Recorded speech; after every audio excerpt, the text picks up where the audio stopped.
নমস্কার বন্ধুরা, আজকে তোমাদের সাথে শেয়ার করব বাটা মাছের ঝাল সর্ষে দিয়ে।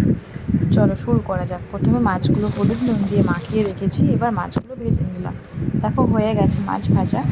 এবার ওই তেলে কালো জিরে ফোড়ন দিয়ে দেব, ফোড়ন দিয়ে একটু শুকনো লঙ্কাও ফোড়ন দিয়ে দেব। এবার সর্ষে, একটু পোস্ত আর কাঁচা লঙ্কা বাটা করে রেখেছিলাম, ওইটা এবার কড়াইতে দিয়ে দেবো। খুব সহজেই কিন্তু এই মাছটা রান্না করে ফেলবে, আর কিছুই লাগবে না তেমন। এবার পরিমাণ মতো হলুদ, লবণ দিয়ে ভালো করে মশলাটা কষিয়ে নেব। একদম ভালো করে কষিয়ে নিতে হবে।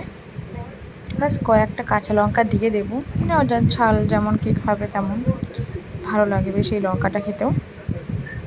এবার ফুটে এসছে দেখো, এবার পরিমাণ মতো জল দিয়ে দেবো, মানে যে যেমন ঝোল খাবে। অল্পই দিলাম, খুব বেশি দিলাম না। এবার একটু ঝোলটা ফুটিয়ে নেব। ব্যাস এবার মাছগুলো দিয়ে দেবো।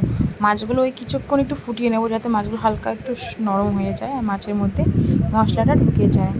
এরকম 5 মিনিট ফুটিয়ে নেব একদম। অল্প ফুটিয়ে নিলেই কিন্তু তৈরি হয়ে যাবে এই সর্ষে দিয়ে মাছের ঝালটা। দেখো তৈরি হয়ে গেছে আমাদের বাটা মাছের ঝাল। এই রেসিপিটা আমার খুবই ভালো লাগে। তোমরা কারা কারা এইভাবে খাও বাটা মাছ, আমাকে কমেন্টে জানিও। আর ভিডিওটা কেমন লাগলো অবশ্যই কমেন্টে জানিও, লাইক কমেন্ট করে দিও। চলো টাটা, দেখা হচ্ছে পরের ভিডিওতে।